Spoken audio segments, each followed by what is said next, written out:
yesterday I went to a coin dealer, and I haven't done this in a long time, and I realized that I was using a negotiation strategy that I had developed many, many years ago.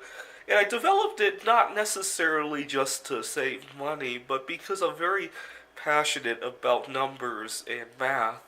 And what had happened is that I discovered long ago that the more confusing the numbers get, the easier it is to haggle a discount. So if you have coins that are going for $7 or $9 each, or better yet, something like 11.50, and you add up a bunch of them, and especially if the dealer is busy, he doesn't have a calculator nearby, and there's a huge line behind you. It's much more easier to haggle 20% off on coins that are messy numbers added together than it is to haggle 20% off a single coin that's like $1,000 or $100 or $500. The dealer will know right away how much of a discount he's giving you, and especially if the dealer is hoping for some repeat business. It's very easy. You got things that are $7 or $9, and you got 7 times 7. It might not be very obvious. 7 times 7 is 49, and then you try to haggle it for, let's say, $43. Now it becomes much more confusing than if you had bought a $50 coin and tried to haggle it to 45 or something like that. And I discovered this long ago, and I remember when I was going to school, I was working on my PhD.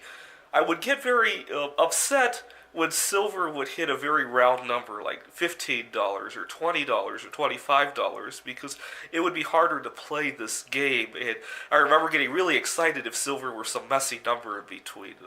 It's just kind of funny how it turned out. I would go out of my way to wait for silver to go to a messy number, even if it was higher than what it was previously. Not necessarily to save money. Again, it was just because it was a fun game for me to play.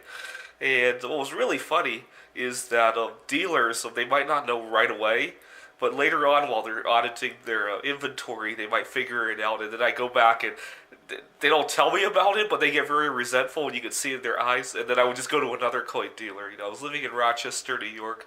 We had probably more coin dealers than bars that were there now that I think about it, because there's a lot of retirees. And it was a fun game for me to play. I remember my classmate would really laugh at me because I didn't have a car at the time. I was riding my bike everywhere.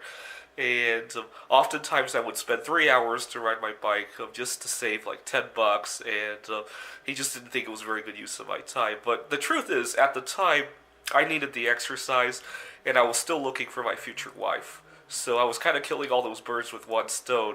A lot of people, they don't think like that, so it was always good. I remember at one point I lived in a house with roommates, and every month when we would split the bill, I would play all sorts of mathematical games like that. And I don't know if my roommates caught on or anything like that. And one of my roommates was paying the full bill, and then we would pay him, and I would play all sorts of mathematical games to shortchange him. Funny thing is, I had another roommate. He was from China, and he was the only Chinese roommate among the four of us. And we would get the phone bill, and there would be these massive charges for phone calls to China, but he would deny making them, and we all had to pay part of that bill.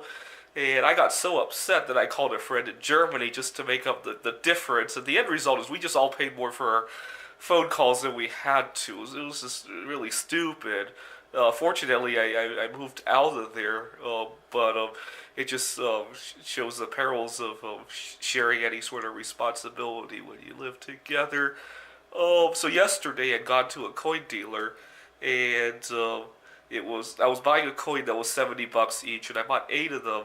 I only gave the dealer 540, and he didn't say anything about it. I don't know. 8 times 7 doesn't seem that confusing to me. I guess people who are really in depth into their coins, they kind of I don't know. It's just a fun game for me to play. I get very excited when I see coins that are valued at very awkward numbers for that reason. Thanks for watching.